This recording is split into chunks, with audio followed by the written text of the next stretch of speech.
Bonsoir madame, bonsoir messieurs. André Kabanda, chargé de la mise en œuvre de la cohésion sociale. Et une fois de plus, notre invité dans cette émission dans laquelle nous allons prolonger notre entretien, notre débat consacré à ce thème entamé il y a quelques jours. Aujourd'hui, docteur, il sera question du rôle des institutions nationales dans la consolidation de la paix, de l'unité nationale ainsi que de la solidarité, vertu en effritement aujourd'hui dans notre société et qu'il faudrait absolument restaurer, absolument, si nous devons prétendre à une société prospère. Donc, merci une fois de plus, docteur André Kabanda, je précise, pour ceux qui ne l'ont pas encore suivi, que nous les recevons ici en sa qualité de ministre près le président de la République. Une fois de plus, bonsoir docteur. Alors, nous avons précédemment situé la nécessité impérative d'une synergie entre tous les Congolais, surtout en ce moment précis de coalition politique, et qui nécessite absolument, c'est ce que nous appelons la mise à l'écart de certaines antivaleurs, en guise de rappel. Tout à fait. Merci beaucoup pour, encore une fois, me donner l'occasion de revenir sur ces sujets importants. Nous avons parlé de la cohésion et de l'unité nationale en définissant le terme au départ, en revenant sur les fondements de ces notions qui sont connues maintenant de tous. Mais on pourrait revenir dessus à l'occasion. Et aujourd'hui, comme vous venez de le dire, il est question de préciser peut-être les rôles des institutions de la République, parce que, comme on l'a dit la fois passée, il s'agit d'une question nationale et non pas une vue d'esprit d'un individu ou de quelques individus ou d'un ministère. Mais donc, parler des institutions, on commencerait par le président de la République, qui est la première institution de la République.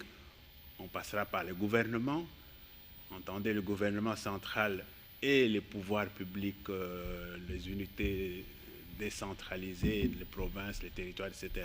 On peut même aller jusqu'au chef coutumier et le Parlement.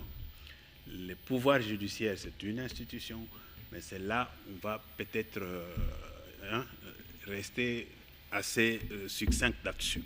Oui, il faut dire que plus la fois passée, nous avions mis un accent particulier juste sur les groupes sociaux et politiques, notamment les églises, les ONG, les associations et même l'enseignement, l'enseignement primaire et secondaire et puis l'enseignement. Oui. Alors aujourd'hui, vous estimez que les institutions ont un rôle précis à jouer dans cette mise en œuvre de la cohésion sociale? Tout à fait, en commençant par le chef de l'État lui-même.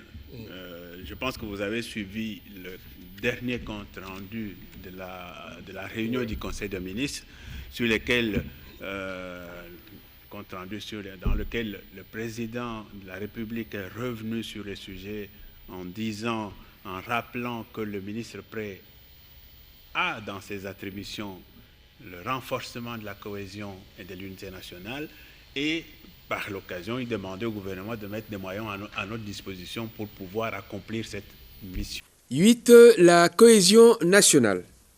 Le président de la République a rappelé la nécessité d'assurer une grande cohésion nationale, surtout en cette période de grande agitation. Aussi a-t-il demandé au gouvernement de mettre à la disposition du ministre près le président de la République, qui a dans ses attributions la mission de favoriser cette cohésion nationale, les moyens nécessaires à la réalisation de ce programme le plus tôt que possible. Tout à fait. Et donc, le président de la République, à travers sa vision, son programme et ses discours, dans tout cela, il s'est traduit sa ferme volonté politique et sa détermination d'accomplir une de ses missions que je pourrais qualifier de régaliennes, qui sont en fait une de ces missions. Je parlerai d'une mission importante qui est celle de préserver l'intégrité du territoire national, la consolidation de la paix, de la cohésion et de l'unité nationale. Ça, c'est la mission une des missions importantes du président de la République, au travers de laquelle moi je me retrouve en tant que président près de lui, ce qui fait que dans mes attributions, où il y a cette attribution, donc le président, en commençant par le président lui-même, il a ce rôle important à jouer en impulsant le dynamisme dans cette consolidation de la cohésion et de l'unité nationale. En bref, on parlerait de l'instauration d'un état de droit. Exactement, il n'y a pas que l'état de droit, on va y revenir.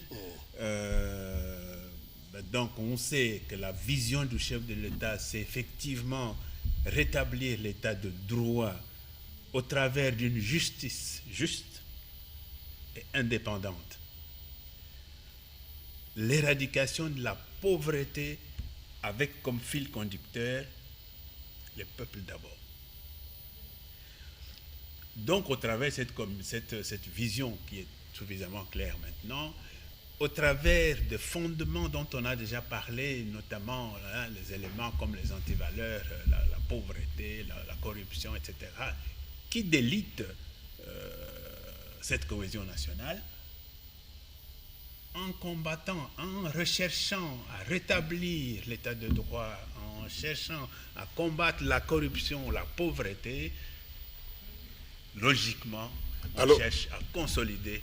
Alors, voici plus d'une année que le chef de l'État est en fonction. Vous estimez, est-ce qu'il y a déjà des actions déjà entamées et qui ont fait concours aujourd'hui à l'établissement de cette cohésion et donc à l'éradication des antivaleurs que vous venez de citer tout à l'heure? Tout à fait. Donc, il y a beaucoup d'actions qui sont déjà entamées au travers du gouvernement. D'abord, en commençant au niveau de la présidence.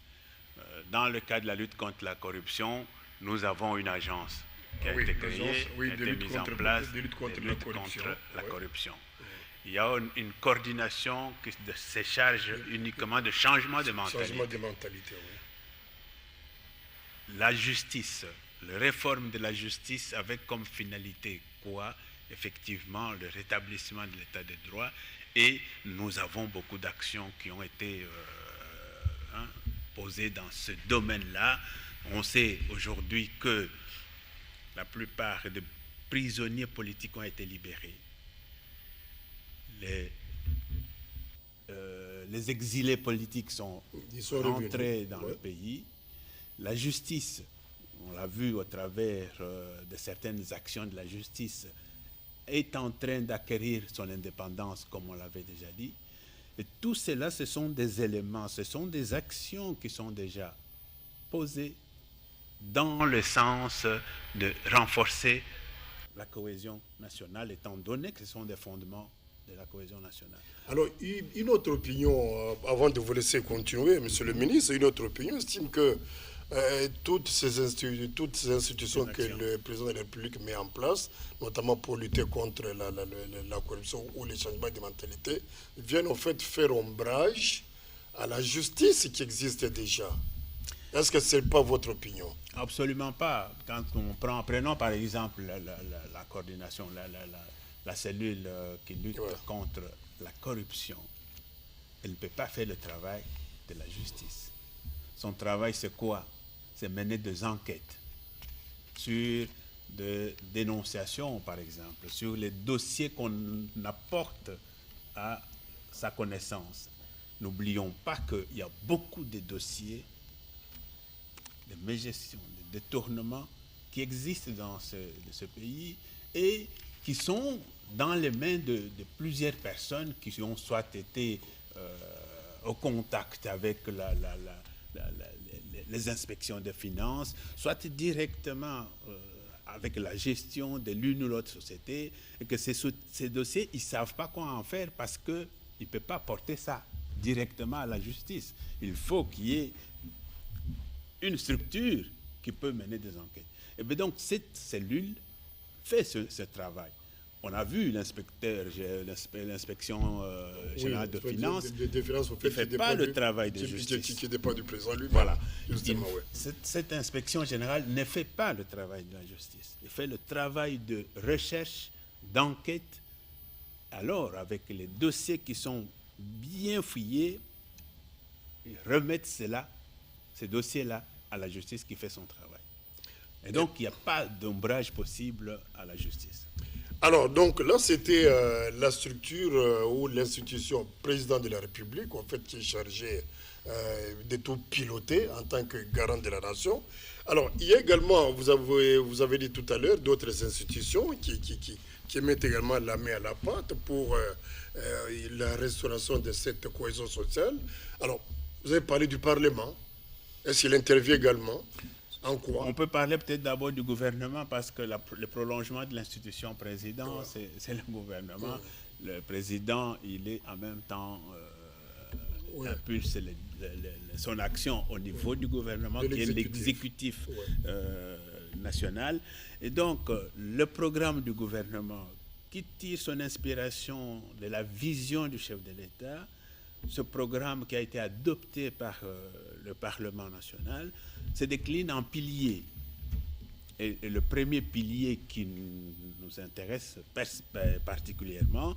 Les 15 piliers qui avaient été, qui avaient été donnés par le Premier ministre lors de son discours lors de la présentation de son programme, lors de l'investiture du gouvernement. Oui. Le premier pilier parle de la pacification du pays, de la promotion de la réconciliation, de la cohésion et de l'unité nationale. Ça, c'est le premier pilier. Et c'est dans ce pilier que s'inscrit, en fait, mon attribution et dans laquelle je suis appelé à assister le président de la République pour renforcer cela. Ce n'est pas tout. Vous avez parlé de 15 piliers. Il y a plusieurs autres piliers dans lesquels cette action du renforcement de la cohésion et de l'unité nationale se retrouve. C'est notamment le pilier 2 qui dit quoi? Le renforcement de l'autorité de l'État. Parce que si l'autorité de l'État n'est pas renforcée, il y aura l'anarchie, il y aura l'impunité, il n'y aura pas de cohésion nationale, il y aura l'insécurité. Donc, renforcement de l'autorité de l'État, la promotion de l'État de droit et de la démocratie. Ça, c'est le deuxième pilier dans lequel également mon action s'inscrit. Il y a le pilier 3 qui parle de la lutte contre la corruption et les crimes économiques. Et ça, je ne peux pas y revenir parce qu'on en a déjà parlé suffisamment. Il y a le pilier 5 qui traite de quoi? De l'amélioration de la gouvernance, de la gestion des ressources naturelles et des finances publiques. Tout cela va dans le même sens de faire en sorte que les ressources, les finances de l'État soient gérées de manière orthodoxe pour permettre la rétribution juste du revenu national. Nous avons là le pilier 11 qui parle de la protection sociale, de l'accès aux services sociaux de base et de la couverture sanitaire universelle. Ça, c'est la base même de la correction de l'injustice sociale. Alors, je crois, Monsieur le ministre, que nous aurons le temps d'entrer dedans, dans tout ça. Mais puisque vous avez parlé du discours d'investiture du Premier ministre, je me rappelle qu'il avait dit que la force d'une nation réside dans la communion, dans cette volonté de vouloir vivre ensemble. Et que pour concrétiser tout ça, il avait préconisé la tenue d'une réconciliation nationale. Mais aujourd'hui, une année après, puisque le gouvernement existe depuis plus d'une année, disons, aujourd'hui, il n'en est pas question. Ce n'est pas l'ordre du jour. Le programme du gouvernement est vaste et il est impensable que ce programme soit exécuté en quoi? Même pas une année, parce qu'on n'a pas fait une année. Le gouvernement a été mis en place le 26 août 2019. Et à peine au mois de janvier, février, nous avons le tueur qui est arrivé, le coronavirus, qui nous a bloqués jusque maintenant, jusque-là. Et donc, la réconciliation reste dans l'agenda du gouvernement. Et ça se fait d'ailleurs parce que, comme vous le savez, dans les points chauds à l'Est où il y a des conflits, il n'y a pas que l'offensive militaire, il n'y a pas que des actions militaires qu'on mène là-bas.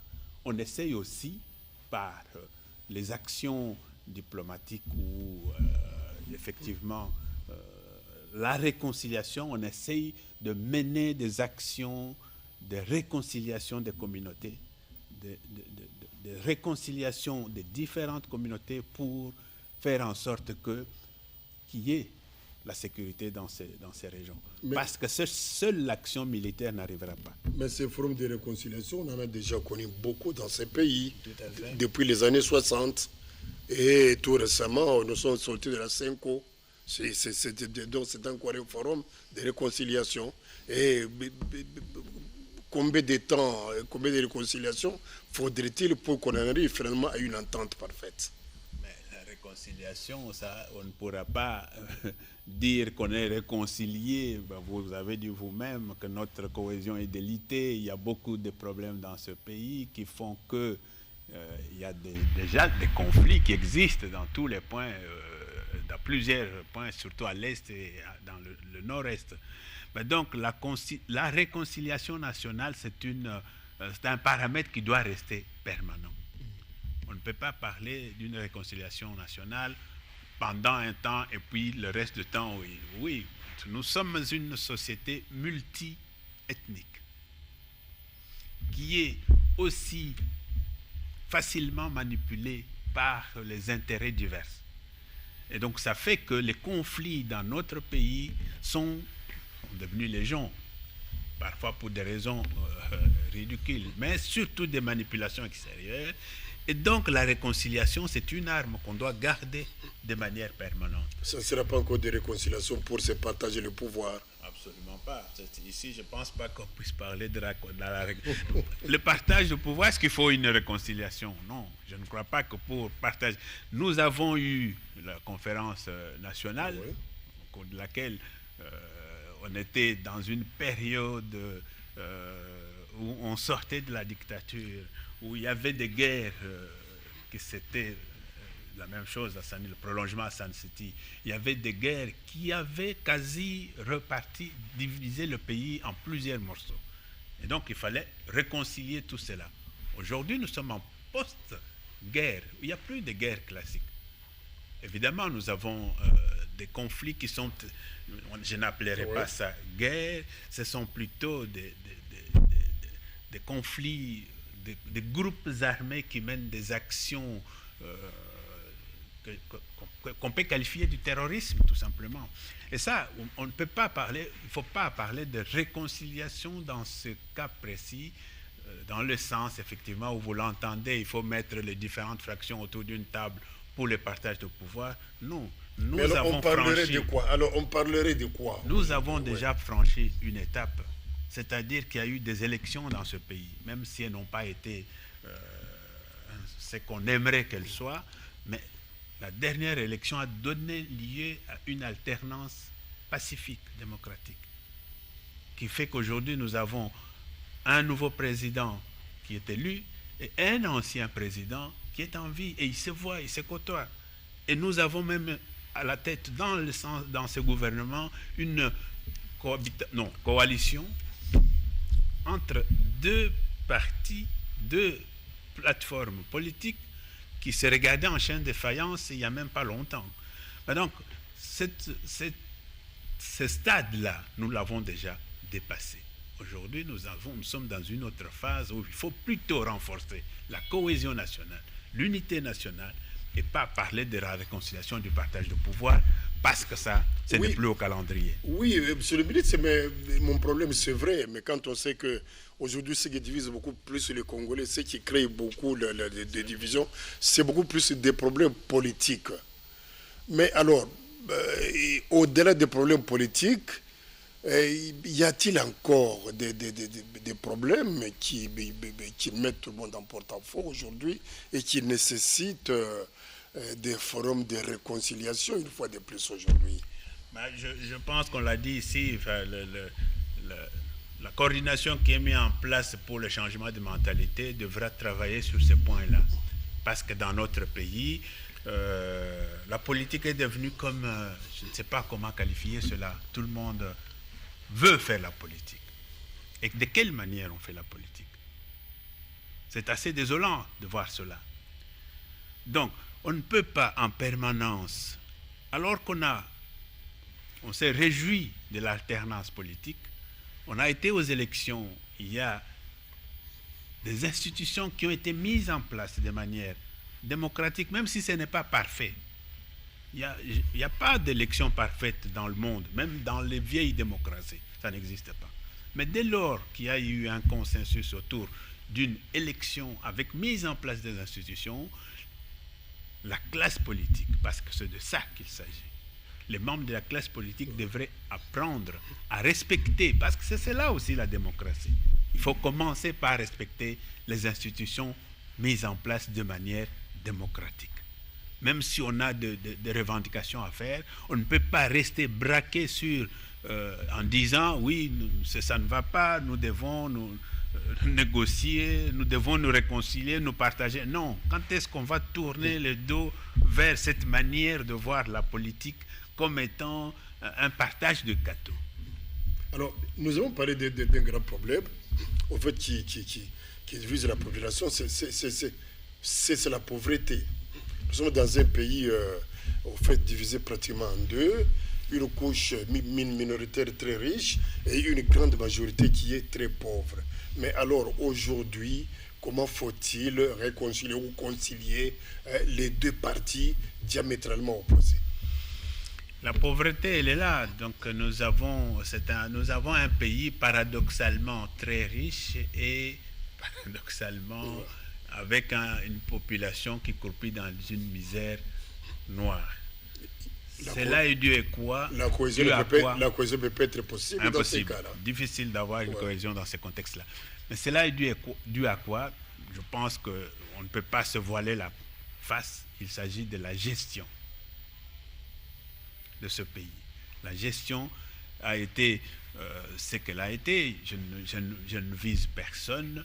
Nous avons un pays difficile à gouverner, ça c'est vrai, qui est l'équivalent d'un continent, qui a des problèmes multiples qui lui sont causés par les richesses que nous avons. Mais il faut reconnaître aussi que la gestion de la chose publique n'a jamais été de bonne qualité pour pouvoir faire en sorte que ces richesses que nous avons profitent à la population. Et il faudrait rétablir la bonne gouvernance. Exactement, j'en ai parlé. Dans un des piliers. Le partage équitable des ressources. Il faut qu'il y ait de la bonne gouvernance, la bonne gestion des ressources tant naturelles que des ressources financières de la République. C'est seulement à cette condition-là que nous pouvons arriver. Et d'ailleurs, en donnant la vision du chef de l'État, je parlais de l'éradication de la pauvreté. C'est une condition sine qua non pour pouvoir faire en sorte qu'il y ait une cohésion sociale dans ce pays, une cohésion nationale, l'unité préservée pour que tout le monde puisse se retrouver. Il faut combattre cette pauvreté-là. Alors, toujours dans cette réconciliation, partant du discours évoqué tout à l'heure du Premier ministre devant le Parlement, il avait évoqué la signature d'un pacte de paix entre la population, un pacte de paix avec les chefs coutumiers de toutes les ethnies. Et ça aussi, il faut encore attendre. Il y a encore des préalables à ça? Je pense que dans les rôles des institutions, j'avais dit au départ que je parlais de c'est le gouvernement, tout ça. De la République, oui. Président, gouvernement. Oui, nous sommes dans le gouvernement. Oui. Dans le gouvernement, j'ai parlé du gouvernement central. Il est prévu que nous parlions des entités décentralisées, c'est-à-dire les provinces, les territoires et même les villages, les chefferies. Et donc, les chefs coutumiers ont un rôle important à jouer dans cette consolidation de la cohésion de l'unité nationale. Le pacte de paix, ça va de soi. Je ne pense pas que, comme je l'ai dit tout à l'heure, que le gouvernement va pouvoir réaliser toutes ces promesses que le chef du gouvernement, son Excellence, M. le Premier ministre Ilunga Ilunkamba, a présentées devant le Parlement. Nous avons une mandature de 5 ans, même si c'est est amputé déjà d'1 an et demi.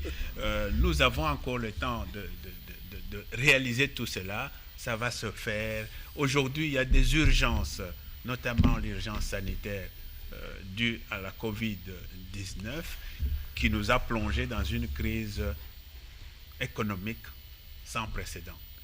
Et donc aujourd'hui, c'est vrai que le pacte de paix, ça va de soi.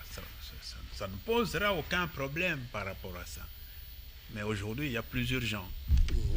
Il faut s'occuper du social. Il faut sauver les ménages qui sont démunis, qui n'ont pas les moyens de subsistance et qu'il faut soutenir pour traverser cette crise économique dans laquelle nous sommes plongés à cause de la crise sanitaire. Et donc, la justice, davantage, évidemment, là, c'est bien, il faut embrayer davantage pour la rendre beaucoup plus indépendante. Et j'insiste sur les mots, indépendante. Oh oui, la justice, elle doit être indépendante. La justice, elle a besoin d'être indépendante.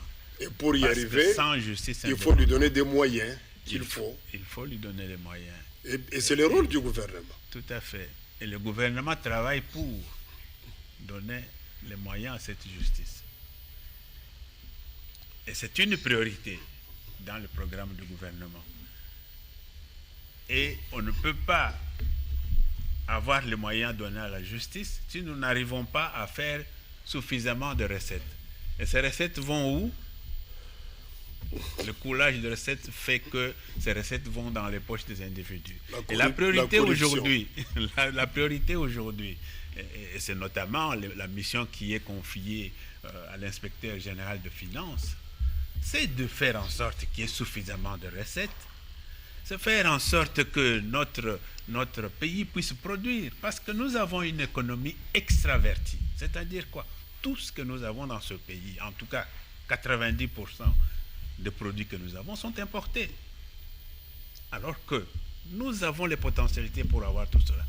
Ben donc, tant qu'il n'y a pas assez de recettes, tant que nous ne produisons pas pour avoir les moyens de notre politique, eh bien, la justice devra se contenter du peu qu'on lui donne. Se contenter de ça, mais alors dans ces cas-là, qu'on doit se contenter du peu, bonjour la corruption. Je ne crois pas. Vous savez que la justice est un milieu où on a parlé trop de corruption depuis des années.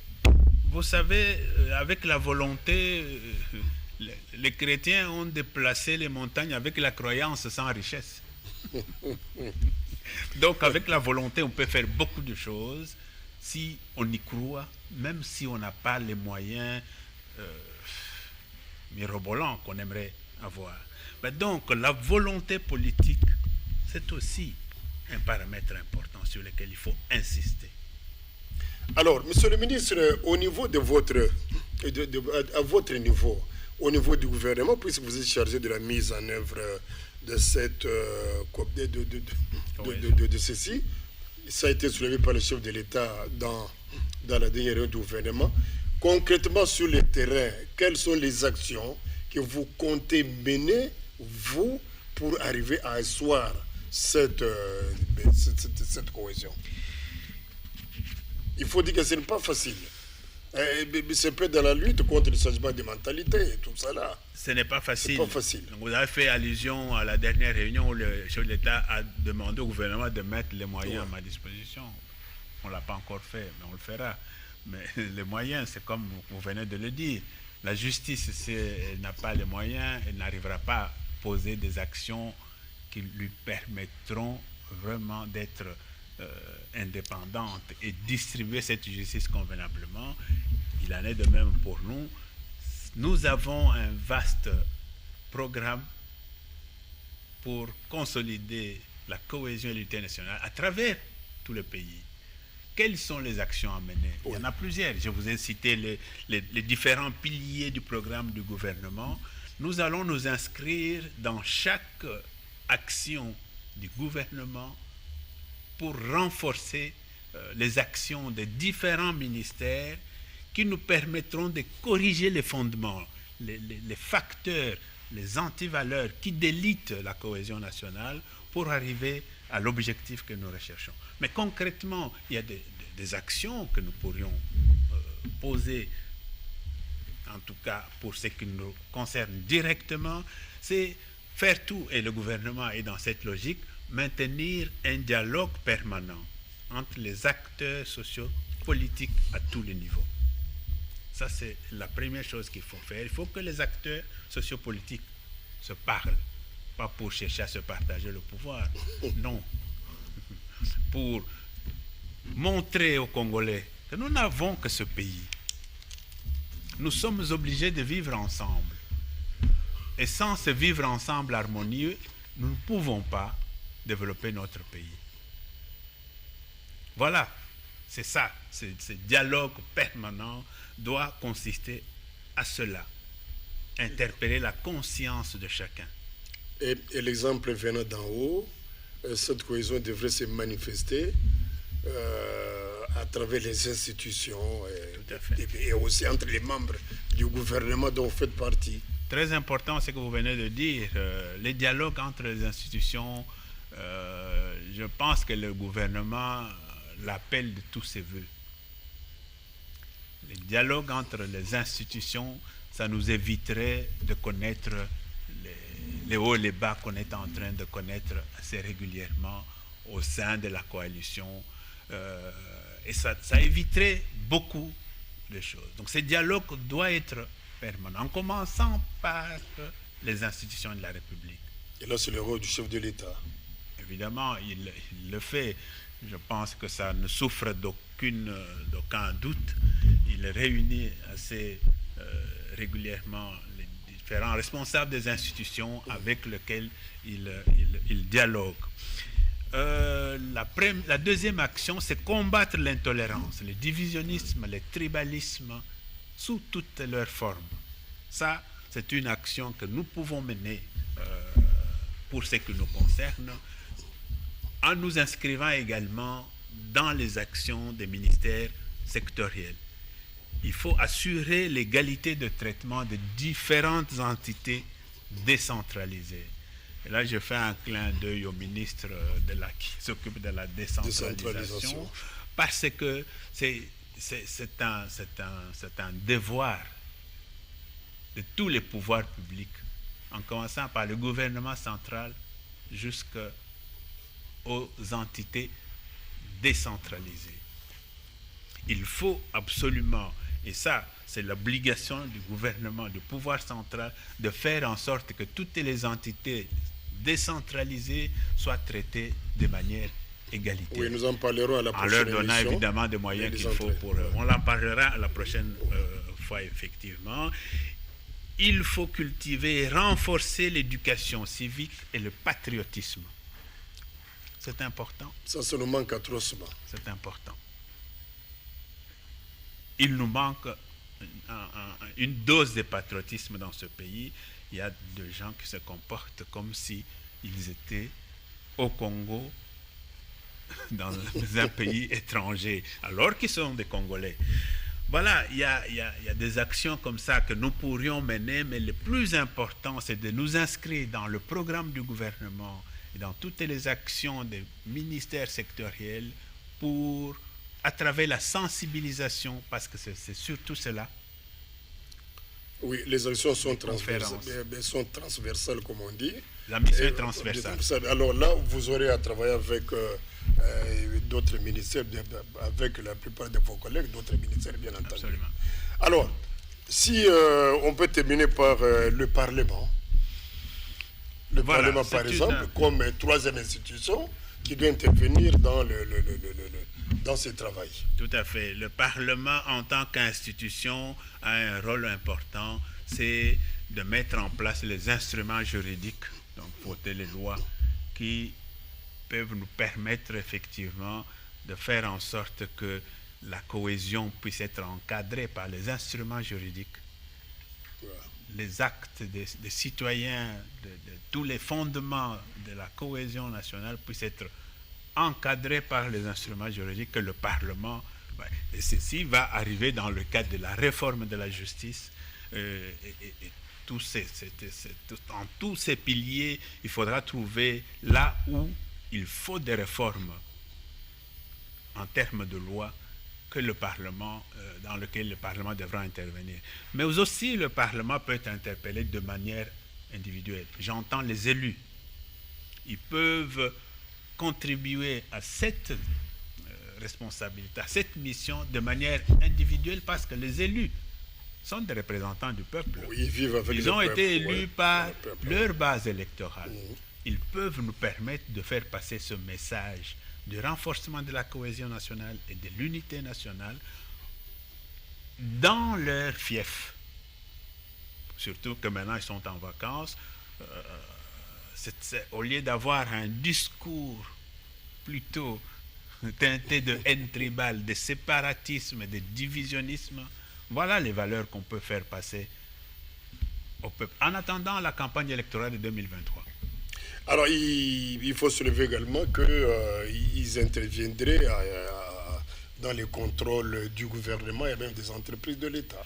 Tout à fait. Ça, c'est une mission qui est tout à fait indirecte, qui participera indirectement dans ce que nous sommes en train de faire, parce que, effectivement, le rôle du Parlement, c'est de contrôler l'action parlementaire. Le Parlement a un programme tel que je viens de le décliner dans les différents piliers. S'il n'y a pas de contrôle parlementaire, le Parlement n'a pas raison d'être. Il faut qu'il y ait un contrôle parlementaire pour que le gouvernement puisse effectivement poser ses actions et accomplir les programmes qu'il a promis de réaliser. Docteur André Kabanda, il y a beaucoup à dire. Là, je crois que nous avons été appelés aujourd'hui à nous arrêter au niveau des actions des institutions président et gouvernement. Je crois que la fois prochaine, dans une autre émission, on sera obligé de prolonger le débat jusqu'aux échelons inférieurs, c'est-à-dire au niveau des localités, donc voilà, des unités, des entités décentralisées, comme on les appelle. Alors là, je vous laisse un temps, peut-être, pour ajouter quelque chose qui nous a échappé au cours de cette émission. C'est un petit résumé pour dire que la cohésion et l'unité nationale, ce sont des valeurs que nous devons absolument renforcer dans notre société, surtout en ce temps difficile où notre République connaît des problèmes de tout genre. La pauvreté qui empêche les gens de vivre normalement, la misère. Mais pendant qu'il y a tous ces fléaux, il n'y a qu'une seule manière de pouvoir vaincre ces fléaux, c'est de nous mettre ensemble, de travailler dans la cohésion et dans l'unité nationale pour éradiquer tous ces antivaleurs afin de travailler la main dans la main pour arriver à développer notre pays. C'est à seule condition que nous pouvons espérer vivre un bonheur un jour et profiter des richesses qui sont les nôtres et qui sont malheureusement exploitées par les autres depuis des années. Merci beaucoup, docteur André Kabanda, ministre près le président de la République. Mesdames et messieurs, c'est donc terminé pour aujourd'hui. Nous nous retrouvons dans 15 jours pour le numéro 4 de cette émission Éclairage. Mais en attendant, cette émission sera rediffusée dans quelques jours. Merci et bonsoir à tous.